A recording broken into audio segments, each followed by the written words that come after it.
Welcome to our online conversation on happiness and well-being at work.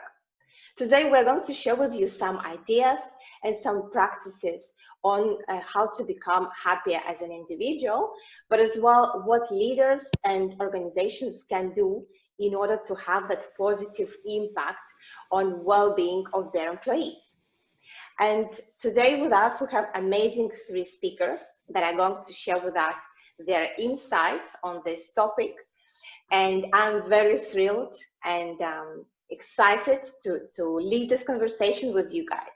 So I think as a starting point, we can very briefly present ourselves by saying our name, what do we do, our role, and as well probably by maybe sharing one tip or advice, how to live the current uncertain times and what helps you, each of us actually, to maintain our well-being during the uncertain times. Okay, so who would like to start with this short introduction? No one. Okay. then I start. Okay. Okay, Marijke, go on. So yeah, hi. My name is Marijke. I'm a human impact consultant and as well a chief happiness officer. And yes, I consult companies to grow with their employees and not on cost of them. So for me, like the main thing I'm focusing on is like putting the people first, because for me, the success in every company lies in its people. So if you appreciate them, if you recognize them, if you train them and treat them well, you can pretty much be sure your company will be well and healthy and happy as well. Great. So in terms of the personal tip that what helps you to maintain your well-being during these challenging times, Marijke? I would say it's balance. So I'm doing my work during the day, but then when I finish work, I go for a quick walk with the dog. I do yoga. I eat well. Like we're focusing much more on cooking, like nice recipes and eating healthy. So for me, it's about balance. We even like one thing we established is we have date night once a week. So since we can't go out for dinner, we dress up, like you go get your hair done, everything done, and then we just sit down and have a nice dinner with a cocktail and act like we're in a restaurant, but it's funny, but I mean, I really need this like dressing up a little bit here and there, not just like being in your sweatpants all day. No, that's so true. So resonates with me as well. Thank you, Marijke. So maybe Tobias, would you like to continue with the short presentation as well? Sure. Tobias Rodriguez, or Tobias, whichever sounds better. When I was 14 years old, my family and we went to the Azores, where my parents are from. These are islands, Portuguese islands in the middle of the Atlantic. And while we were there on the vacation, our parents decided that we were not going back to Canada. And that was a traumatic experience for me, comparing, if you can imagine, the 1990s, Winnipeg, Canada, big, humongous, to small Portuguese islands in the middle of the Atlantic. And so that experience got me asking a bunch of questions about who I was and what we're doing here and why people do the things that they do. And long story short, I've dedicated the rest of my life to figuring out and understanding who we are, what we do inside, and how we interact with each other. And currently I practice that in companies. I build teams. I build badass teams that are excellent, but also humble. And I have a great time. I'm so lucky to be able to work with such great companies that are willing to invest in their teams so that they're more effective and that people are feeling and have better well-being. What do I do to keep sane? I drink. I like red wine. I like having conversations. Social relations are important. Like Marijke said, I've had also some Zoom dinners, so friends, and we've put up the computer and 3 different families, and we've had, in fact, it was lunch. And I practice gratitude with a technique called negative visualization. Ancient Roman philosophers, Roman and Greek philosophers, they used to have this technique from the school of Stoicism, the Stoics. And their purpose was trying to figure out how to live well. What is the good life? And one of the techniques that they used was negative visualization, which basically means is thinking for brief moments how this could be much worse. How, whatever I have, I could not have. And having all these things disappear, the internet, the connection, my family, a place to be, food to eat. So recognizing all these things that I do have helps me cope with the things that I currently don't have. Oh, that's very interesting, Tobias. I think we can all now, apply a little bit the worst case scenario, kind of, right? Exactly. And how can we deal with that? Thank you, Tobias. Now, Paco, please continue. Okay, thank you, and thanks for having me here. In my case, I'm Paco Briceño.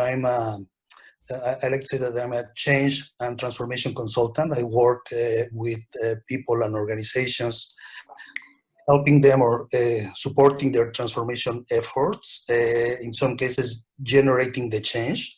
And this is the case. Now we have been talking for years about the VUCA times, and we had those VUCA times, and we have other challenges as well.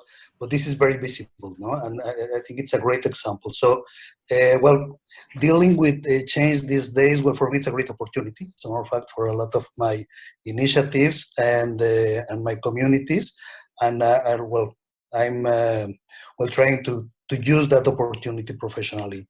At personal level, here with the family, we're dealing with this with a lot of classic movies, and we are, as a matter of fact, watching a lot of movies. And Woody Allen, Orson Welles, the Marx Brothers. No? So we are Marxists, as a matter of fact, on the Marx Brothers side. And we are using the time for this, no? And in our communities, we're generating conversations, no, recovering friends as well, trying to be in touch with as much people as possible, because I think that this situation that we have is social distance is not as a lack of social contact. So I think that we need to reinforce that, and I'm trying to do that to, for sure, feel better and share that feeling as well. Thank you so much, Paco, for everything that you do. You're very active on LinkedIn, and we know that you do a lot of great job in terms of this, challenging times. So myself, my name is Jelena Vetokina. I work with teams as a systemic coach and as well as an effective communication trainer.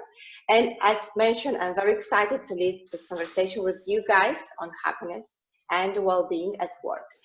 And in terms of what helps me, I think is this, apart from meditating and all the books and movies, I think it's really having the agenda. So having the objectives of the day, of the week, and then just really measuring the progress, right? So like even that now we cannot go outside, but still really being active and measuring what we're achieving during the day. Okay, so now just to start our conversation, I would like actually by introducing a concept. That concept was developed by scientists of the University of California at Berkeley. Maybe you have heard of that. And their research on happiness at work revealed 4 key pillars that can lead us towards greater and healthier workplace, but as well to the productivity. And that concept is called PERK, P-E-R-K. And each letter of this concept stands for essential pillar that needs to be in place in order for us as individuals to feel that well-being and experience that happiness at work. So P stands for purpose. Then we have E, which is engagement. Then R, resilience. And K stands for kindness.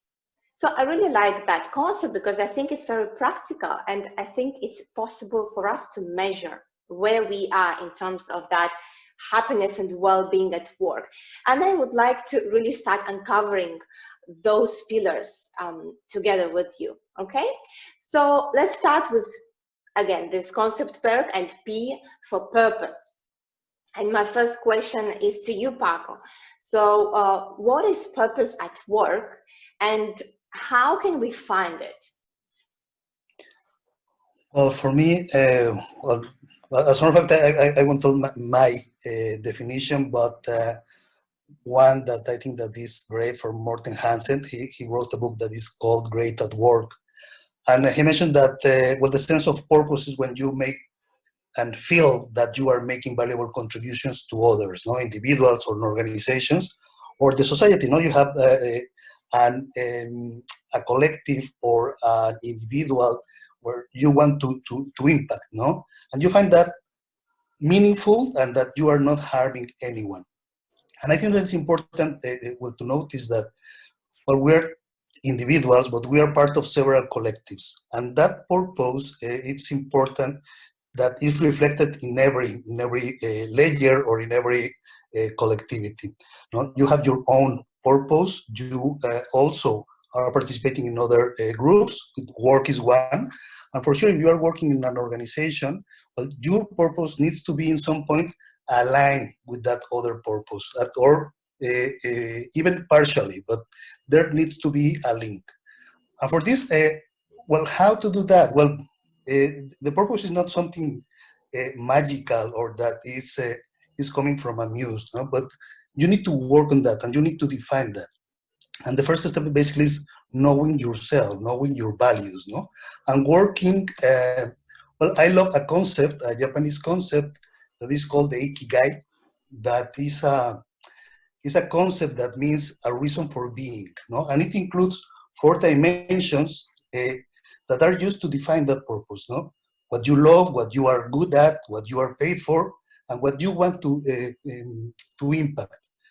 Combining that and assessing that will give you the possibility to, in the interconnected pieces, find that purpose, no? That is a combination of your passion, your work, your mission, and your vocation.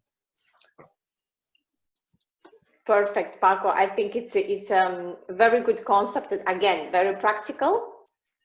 And, you know, we can just really start diving deep by knowing who we are, right? And whether our values is actually connected to the value of the company. Thank you, Paco.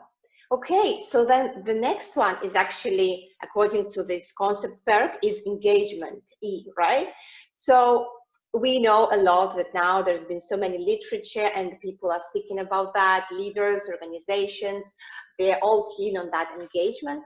But Mareike, how can we check whether, with ourselves, whether we are engaged at work, and how can we elevate our engagement at work? Yeah, I would say the easiest way is to do a little self-check, because engagement starts as well with us. So you should really like sit down and ask yourself, am I inspired by the work I'm doing? Am I motivated to go to work? Do I like to work with my co-workers? And how do I feel about the work that I'm doing? So, which refers to Paco, like the purpose. And depending on the answers you give, if you say like, no, I love my work, I'm challenged by my work in a positive way, and I'm very motivated to go to work every day. So the answers are like positive, then yeah, you're probably engaged at work. But if the answers are not so positive, then yeah, you have to sit down again and dig a little deeper and ask questions like, why am I not motivated at work? Why am I not getting along with my colleagues, etc., etc.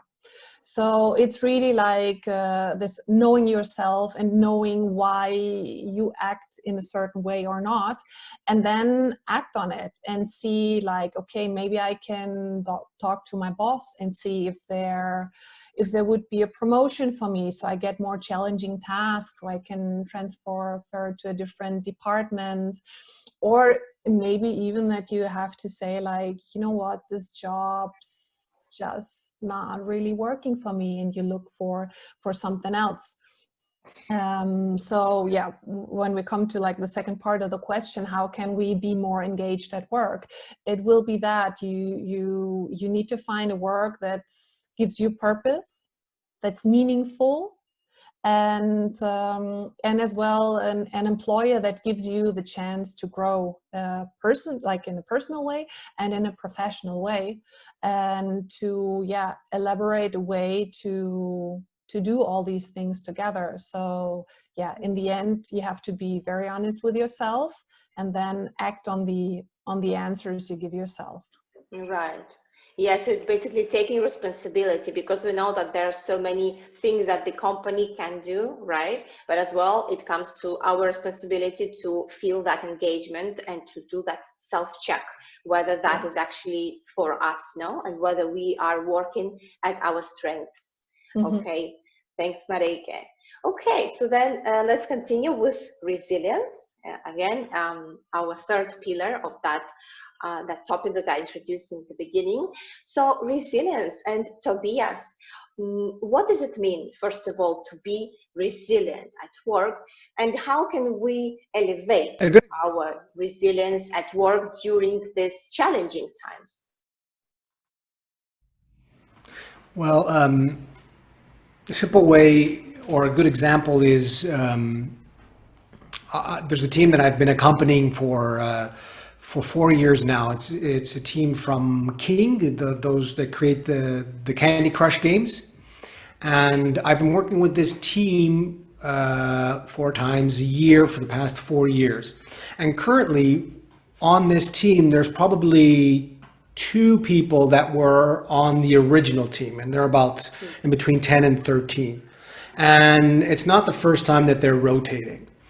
And this team, even with all this change, maintains its identity and its spirit and its vibe. This is a good example of what it means to be resilient. It means that you can take on challenges, adapt to change, and bounce back from setbacks. If a team and its members are not resilient, then they will have a hard time taking on challenges, adapting to change, and then coming back from the setbacks that they receive. How can we develop greater resilience at work? I'm going to take a personal approach, because I think throughout the rest of the interview we can then look at some of the things teams can do. But from a personal approach, there are fundamentally 3 areas that we can look at to be more resilient personally at work. And I'll use a metaphor. For us, the metaphor will be a physical fitness. If I work out and take care of my body and eat well and sleep well, then if I slip in the street and trip and fall down, I might get hurt and I might be a bit bruised, but I won't break all my bones. So, but if I'm not physically fit and I do slip, then I can have some more serious damage. Well, the same thing goes for our emotional well-being, and that's where the concept of emotional fitness comes. And I recently wrote a post on that for emotional balance and emotional fitness during this time of coronavirus. And we can look at those 3 areas of things that we can do to be emotionally fit. If we are emotionally fit, then we can then interact and deal with challenges and setbacks and change, and we won't crumble down to pieces. Those 3 areas are body, mind, and relations. Right? Body, mind, and relations. In terms of the body, there's several things we can do. I'm just going to mention one, and it is sleep. Very underrated sleep. I recently read a book called Why We Sleep from Matthew Walker. And before reading that book, if I slept in a little bit more, I'd sometimes get up feeling guilty because I was sleeping too much. Now I've read the book and I've understood that there's nothing to be guilty about. There's one thing that you can do that is magic for all the areas of your life is sleep. So to build our emotional fitness, which is our ability to interact and deal with challenges and change and setbacks, one thing you can do, give yourself 7 to 9 hours of sleep. The opportunity to sleep 7 to 9 hours of sleep. Mind is fantastic. You know, how our mind works is something that I've been passionate about for years. Simple little game is pick an orange or an apple. So if you pick one, why did you pick that one? What made you choose that one? Another way to think of it, what's your next thought going to be? And where did that come from? So our mind is a fantastic thing, and one way to build resilience is to use our mind in our favor. And a simple practice for that, there are several. There's meditation. One simple way is practicing gratitude. Being able to sit down, do some silence, close your eyes, and go back to moments in your life, current or past, and think of things that you are grateful for. Why gratefulness? Because this feeling, this emotion is very powerful. It's very magical. It's very difficult to feel fear and gratefulness at the same time. It's hard to be grateful and frustrated, or grateful and angry. So in times where we need to come back and be resilient, if we practice gratefulness, we will be emotionally fit. We'll have the condition to be able to deal with the situations. And finally, relations. We get a lot, we build a lot of emotional fitness from our relationships. And one simple thing to do is, and Merreike mentioned it, dressing up, is being playful, laughing, relating, calling people up in this time, going out, celebrating, having fun. This is something that really builds our emotional fitness and prepares us to be resilient, to be able to deal with change, to be able to take on challenges, and to be able to bounce back from setbacks. Body that's great. and relations. Oh, that's great, Tobias. Mind, body, and relations. I think it's a very practical as well, kind of tool that we can always relate to, that we can remember. Great. So as we're today speaking, again, on that personal level of well-being, but as well about the organizational, that well-being, no? So how the organizations and leadership as well can think. So again, a little bit diving deep into that personal ingredients for the individual well-being. And that question, Paco, goes to you. So what are the essential ingredients for the individual well-being? Well, I think that I'm very aligned with Tobias on this. I think, and well, maybe it's part of what we have been sharing for some years now on the Happiness Lab, is that, well, there are two layers. No, it's true that the individual part is important, and it's your choice and your attitude and your decisions what are going to create that part, but also the integration of your happiness with other happiness, no? With other people. So I think that well, the health for sure, mind and physical health are important elements, together with the relationships, no? And on the relationships, well, I'm meaning your all your relationships, your family, your couple, your well, if you have some daughters, and for sure the friends and the community at work, no? And all the other communities. I think that the social component is essential in all happiness metrics. And also, well, creating joyful moments. Joy is an important component of happiness. It's not the only thing, but is relevant, no? to deal with those experiences. But also, well, and maybe I'm invading the previous topic, no? But I think that relevant piece is being resilient, being prepared for all those moments that are not joyful, that you are going to suffer, and how you deal with this personally, and how your community, your different groups are supporting you. It's a relevant element to deal with this. Mm-hmm. Yeah, definitely. And I just, maybe just to add into that, another ingredient for the individual well-being, that would be actually our fourth pillar of that PERC concept, which is kindness. But kindness as well, how do we apply it to ourselves and to others? So to which extent we treat ourselves with dignity and respect, as well as others. How good listeners are we, right? How compassionate are we to ourselves and to others? So I think as well, it's just adding to that what you said, Paco, just being kind in general, right, to ourselves and to others, of course.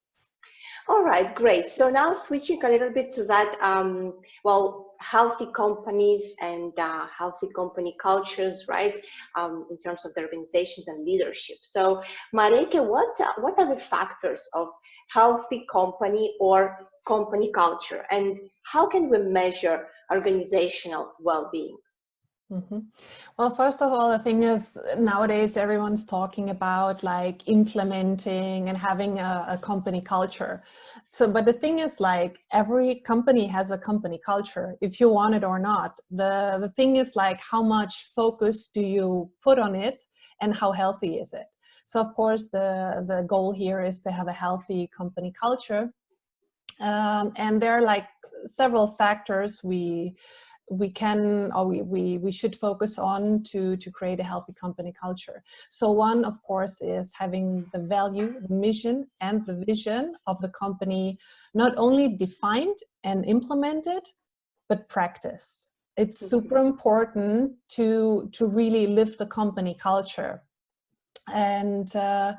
And also finding people that work for that company that share these values, the mission and the vision, because you can't impose these things on employees.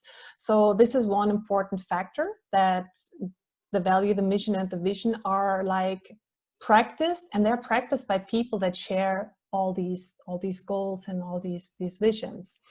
Another very important aspect, especially right now that we are in the pandemic and most of the people work remote, is transparency and open communication.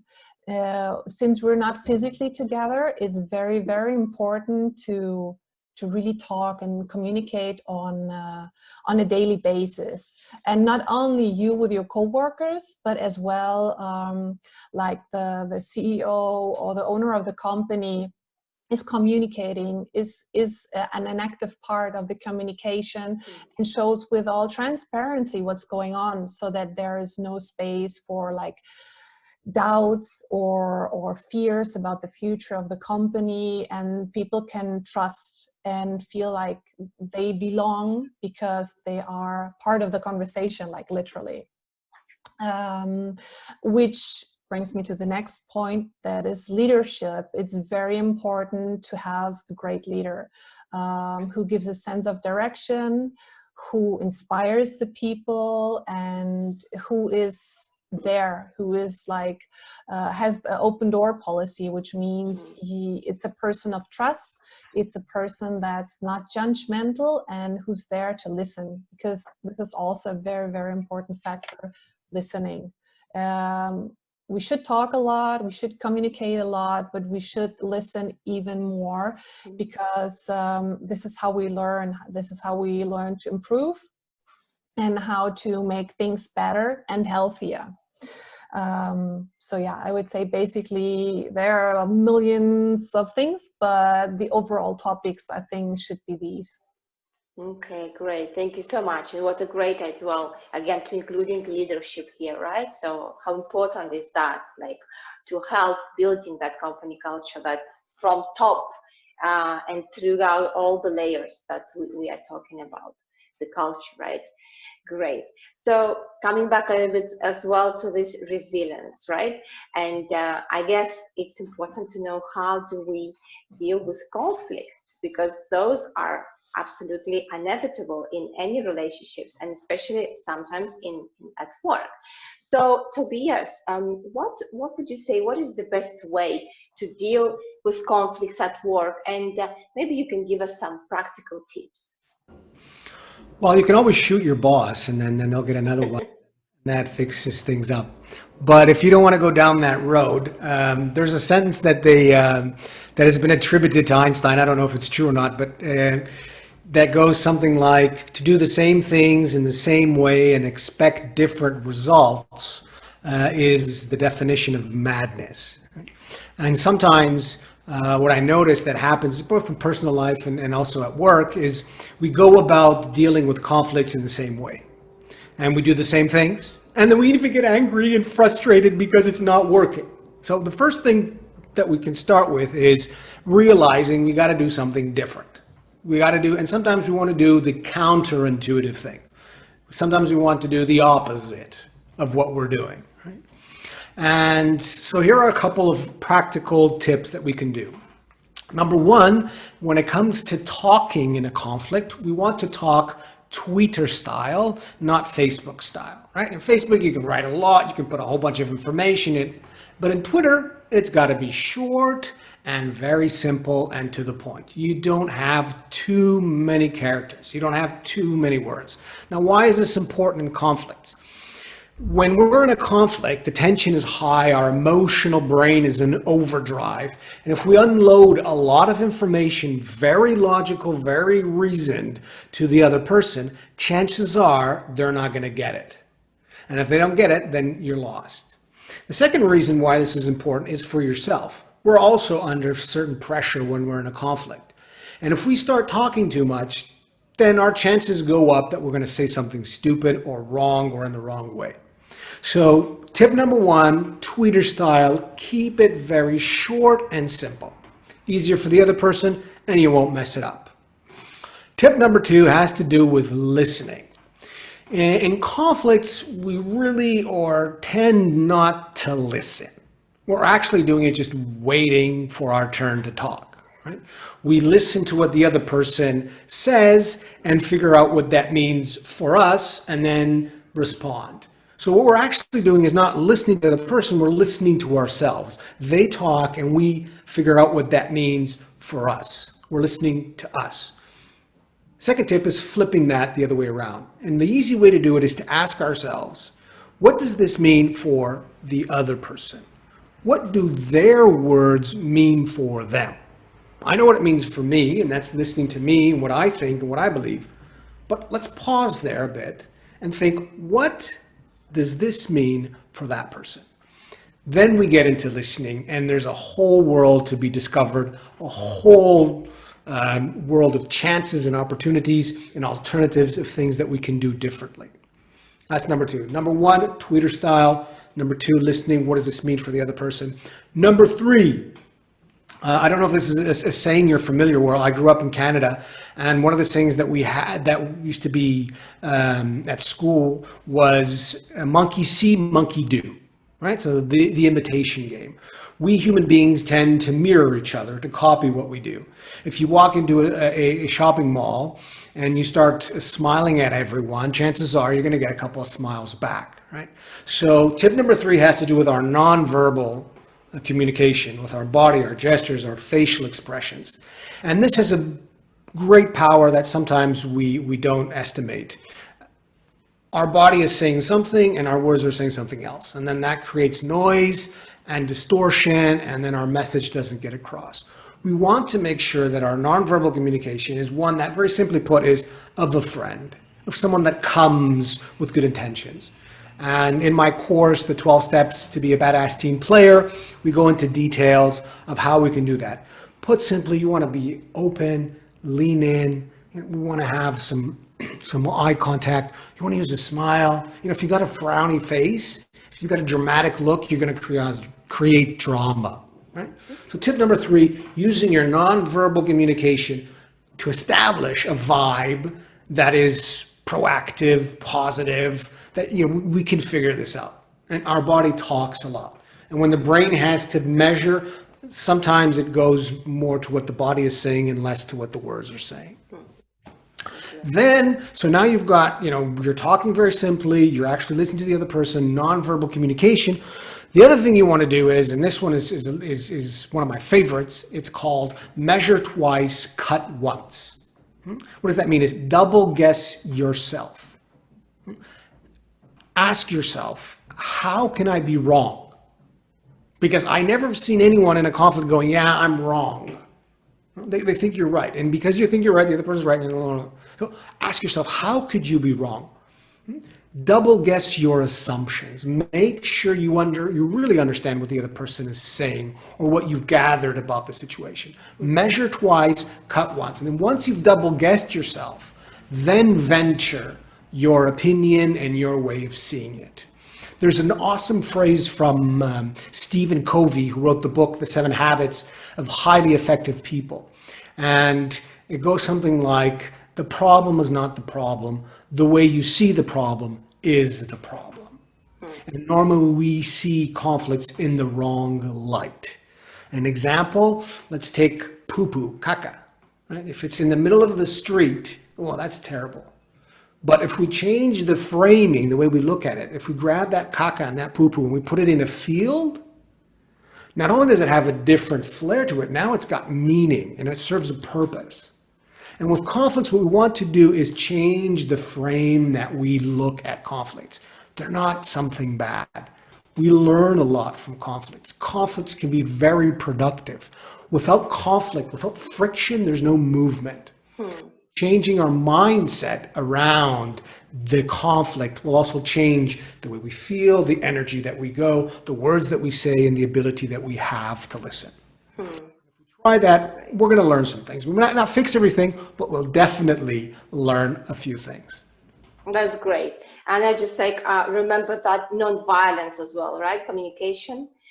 From Marshall Goldsberg, that he developed that state the fact, and then you kind of request for action. So I think it's just an addition for what you said, Tobias, as well, like the practical tools. I'm just mindful about the time because we have so many questions still.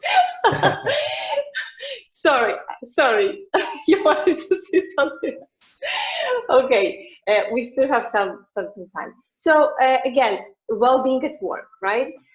Paco, how can we experience, right? How can we experience that well-being at work? How would you define that? Well, I think that the first part is the work itself. So, well, we need to want to do it, no? So we need to be connected to what we are doing. And I think that, again, well, we have a part to deal with, but also the organization, if we're working for another company, what is important as well, no?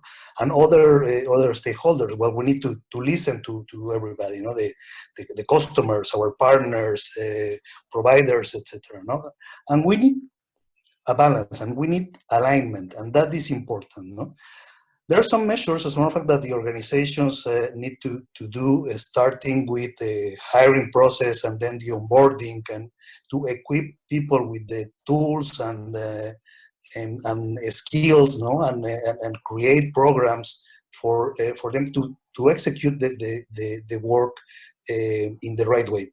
But that's something that, as a matter of fact, needs to be. So I think that those are the essentials, no, and the starting point.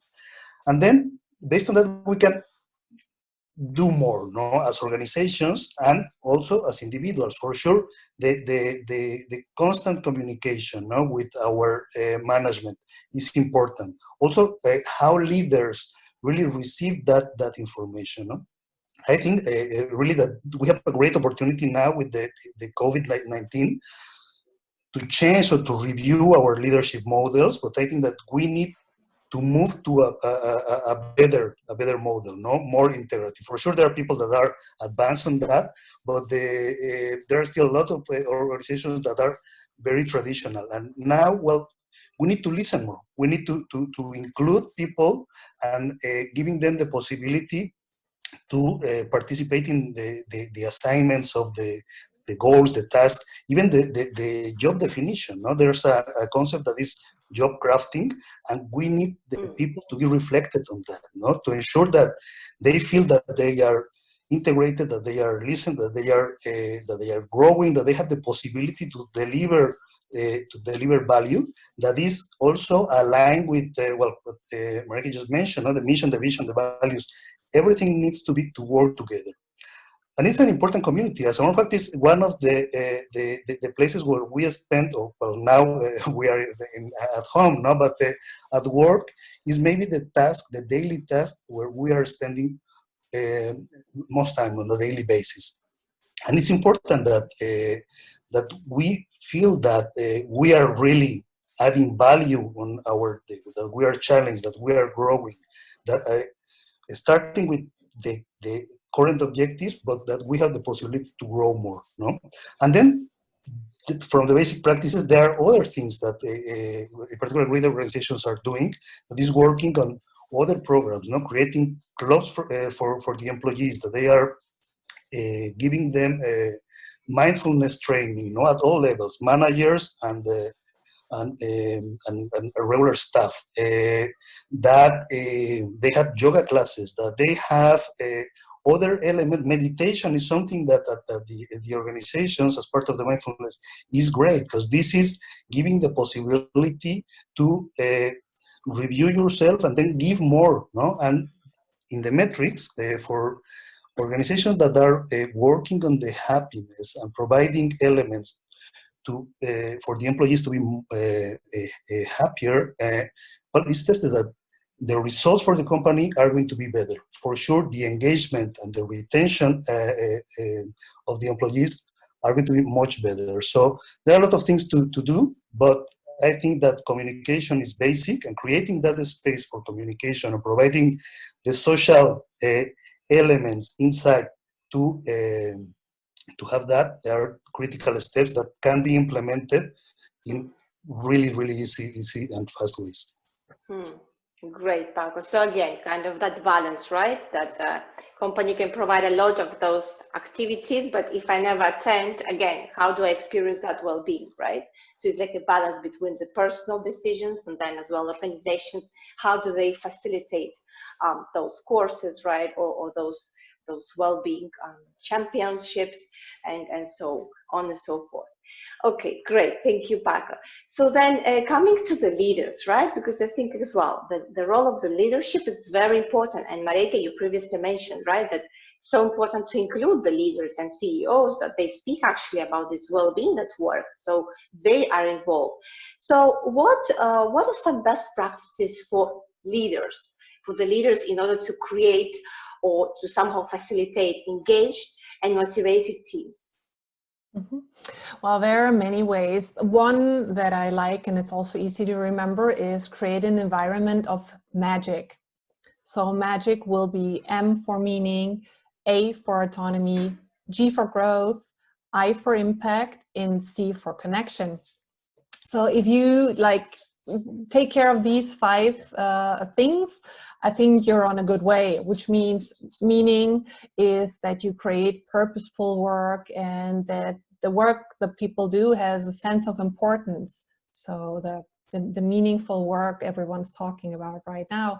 And also as a leader, the positive reinforcement is very, very important. Don't punish mistakes. Actually, be happy when people make mistakes, because that means they're growing and they're never going to do it again.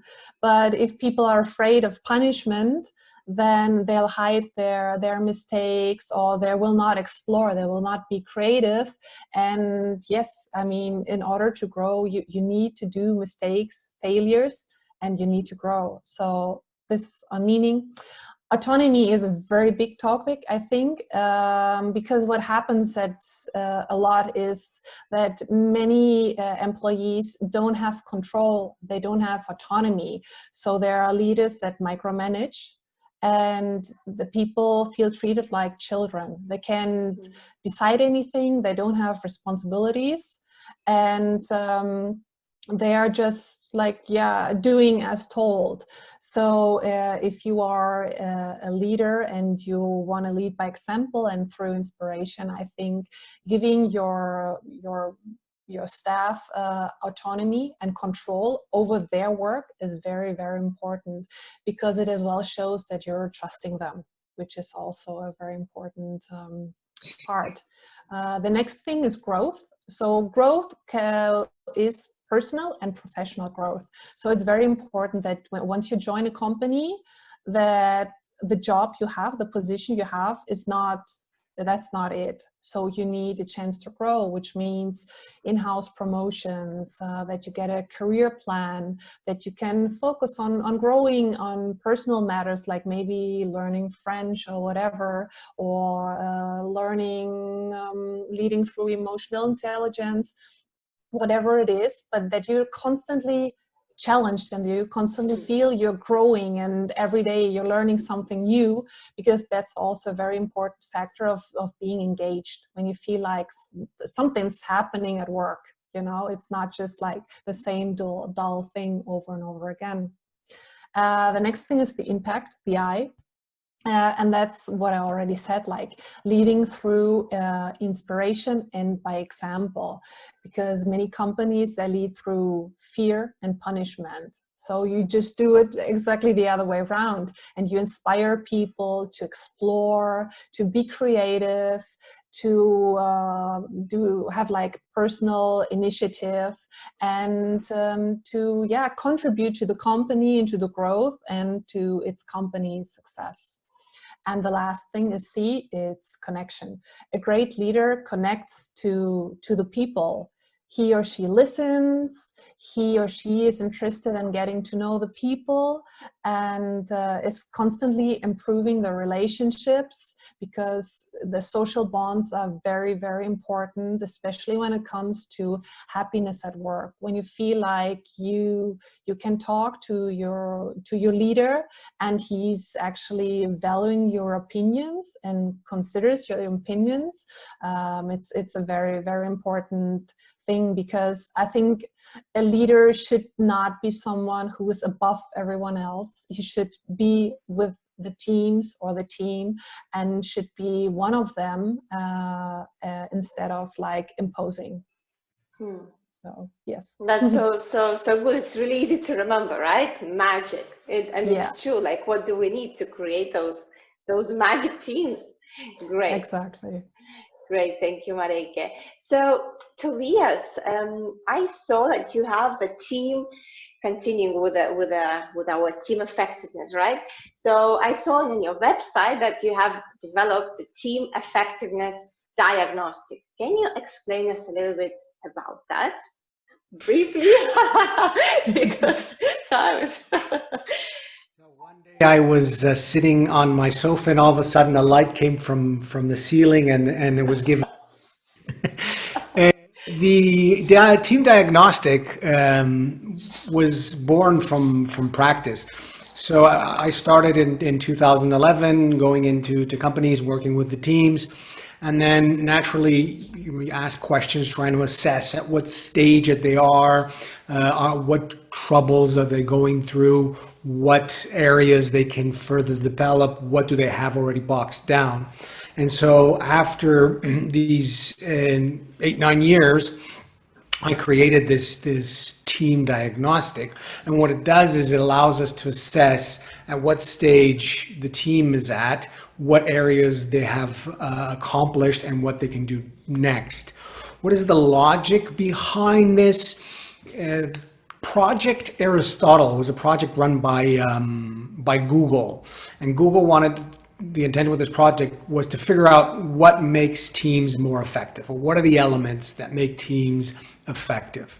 And the first thing that they figure out in this Project Aristotle was that dynamics are more important than the players. So in a team, for a team to be more effective, more important than the people that are on the team is how they work together. So it's more the plays and less the players. And we know this from sports. You can change the coach of a team, and all of a sudden the same players start playing in a completely different way, sometimes better, sometimes worse. Right, so that, and in this study, Google figured out that those dynamics can be, they identify the top 5. Number 1 is safety, feeling psychological safety, which means you feel okay to screw up in your team. And then number 2, you have dependability. People do what they said that they're going to do with the quality and on time. Number 3, structure, organization, have clear roles. Then to what Marike was just mentioning, meaning and impact. Right? So these elements are what we can call the dynamics the way teams work together. And this diagnostic, what it does is assess these different elements by asking, does the team have a vision? What is the mission? Is there a strategy outlined for the next year? Are the roles clearly defined? Has there been a conversation that tries to align the individual expectations with the objectives for the team? How would we assess trust, reliability, intimacy, vulnerability? What activities have been done in terms of training for technical skills, for people skills? And so that gives me a picture, or whoever does it's free, you can download it, you can do it, gives us a picture of what your team has accomplished and what are the things that we can further accomplish. Does that kind of answer your question? Yeah, definitely, and definitely we will use your free resource. I think it's great, really, to assess the teams, like a starting point, right? And then before start working with them, right? Okay, so I think we have just time for the last question, because maybe then just for a couple of minutes, I would like to give maybe someone of you to answer questions from the audience. But Paco, I really want to hear about your project Happiness Lab, and what have you discovered about happiness? And I don't know if you want to mention the most happy countries here and your, the mentioning Denmark. I think those are the most happy ones. So yeah, tell us about your project Happiness Lab.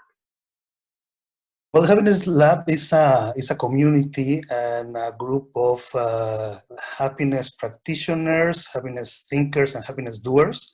And we are basically sharing ideas and interacting on how to share our knowledge and experience on the topic. No, in addition to be a social club as well, where we have other events, not just focused on joy, but it's also kind of a think tank on happiness.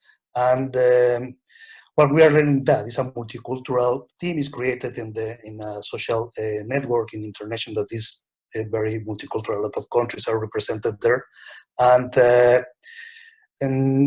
well, it's a place to experiment. I think that we have a lot of autonomy and the right to experiment there. So all members are proposing ideas and events, and we share that. And I think that the knowledge that is being shared there is very aligned with those happiness indexes. No, that today we received with Mareke an updated version coming from the Happiness Research Institute. Now we are studying and being prepared for to become chief happiness officers. No? That is a part of this new leadership and this new role. No? And well, we're practicing with Happiness Lab as well. And well, it's true, in the indexes, the Nordic countries are ranked really high, and this has been for several years now, and in different indexes, no? And there are common elements. As a matter of fact, well, compare the Nordic countries with Spain, no? If we want to improve, the main differences are in two topics, no? One is, you know that happiness is a perception as well. So, and the perception of the people in the Nordic countries compared to Spain is that we need to improve a lot in one topic. First one is corruption in the institutions, and the other is freedom and the impact that the individuals can have in the society, no? Or in the different groups. And those two elements are making the difference. And it's maybe well, we need to act, no? We as society, and we need to find ways to improve that in our institutions for sure, but also at our own individual levels. Well, we need to try to push, and I think that we need to try to become more activists and participate more directly on trying to improve those things. No? Spain is very well situated. It's ranked in, I think, right now we are in, as a country in number 20. It's interesting to know that there are some rural areas that are better ranked than the main cities. So we also need to explore and maybe try to bring more knowledge of why people in rural areas can be more happy or maybe going there or bringing the knowledge to our cities. No? But yeah, there's room for improvement for sure. Definitely. Thank you, Paco. So maybe like a final question, Marika, how can organizations create healthy company cultures after this confinement? So one thing is, of course, like we're talking a lot about communication and listening. So with that comes like we really have to focus on the teams and on the people, because everyone was, or most of the people were staying at home. So there are a lot of things that happen. So when all these people come back to the office, they come back with a little like rucksack full of things that happened during the confinement. So I think it's really important to take care of all employees and really look for the fact that no one's staying behind, because people come back and they might be that the husband lost his job or the daughter lost her job, and they don't know the future of the company, and etc. etc. So I think it's very important to focus on the people and on the teams, to communicate a lot, to listen even more, and also to review the past month. What went well with remote work and what not? What can we implement on a daily basis? Where do we have to show more flexibility in terms of remote work or the hours we work, or do we have to take care of more flexibility in terms of family or doctor's appointments? So implement technology as well. I think this was like the big aha effect now with when all the companies had to go to remote work within like 2 days, or I don't know, to really implement the technical aspect of work, which means how can we communicate remote, how can we as well track performance and productivity, how can we share tasks and keep up to speed even though we're not all in the office. So I think that's also very important. And the last thing is also like, even right now, even when we come back to the office, because the pandemic is not over yet, is to absorb fear. And I think here's where the leader comes in again, to take care of the teams, and through communication and maybe team buildings and other tools, absorb the fear and work with transparency and a lot of empathy and mutual understanding to go back to, like, I would say, the new normal. Right, yeah. So all those things need to be taken, of course, like step by step, gradually, right? Okay, so we have 1 minute. So I think, Tobias, for you, like really last question, and then I will pause the video, and then let's see if we can take at least one question from the audience. So Tobias, what advice you can give to leaders, what they can, what they should avoid or start doing after this confinement in terms of managing their teams and those conflicts in their teams, maybe that fear even that Marika mentioned? Well, right now, imagine a storm, and you're driving, taking the ship forward, right? The captain of a ship in the middle of a storm. What they want to do is to be able to keep the ship safe enough and the crew safe enough in order to get through the storms, to continue moving forward. And right now, what leaders want to be doing during confinement and after the confinement, while we're figuring out this crisis, is exactly that. Making sure that their team and organization is safe enough in order to move forward. And I wrote a blog post about that, 6 rookie mistakes when leading remote teams. I'll mention 3 things that leaders want to be doing right now. The first thing is direction. Where are we going? People are confused, they're at home, there's a whole bunch of stuff. So we want to know where we're going, in what direction. We might not know the destination, we might not have figured out the path, but we want to know at least the direction. And that's the leader's job, right? I've been having some conversation and I've been noticing that some leaders right now, they're freaking out. And my reaction is, okay, and then you're being paid for this. This is why you're a leader.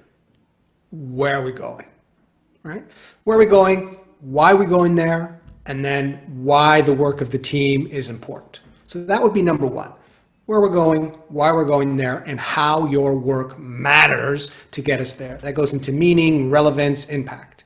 So that will help the teams be focused. Right? It would help center, ground the teams in a direction. First thing leaders want to do. Second thing, we want to open new channels of communication for feedback. Leaders now remotely, they're kind of driving blind and they need eyes on the ground. So create new channels to receive suggestions and to listen to the struggles that the teams are going through. This is very important information, precious information that will allow us to adapt and figure out what to do moving forward. And number three, positive feedback, appreciation. Feedback is the gift of growth. When we give feedback, we grow. Without it, we don't know how to grow, right? We give constructive criticism to know how to change. It's the path. And the positive feedback is the energy that gives us the power to move forward, the willingness. Right now, the teams, they want tons and tons, positive feedback, appreciation for their efforts and for what they're doing. This will give them then the energy to face the challenges and to overcome that. Direction, new challenge to receive feedback, and appreciation. That's really great, Tobias. Thank you so much. I think indeed that the leaders now as well are challenged, right? So it's a double effort to help them and as well how they can help their teams. That's great. Thank you so much.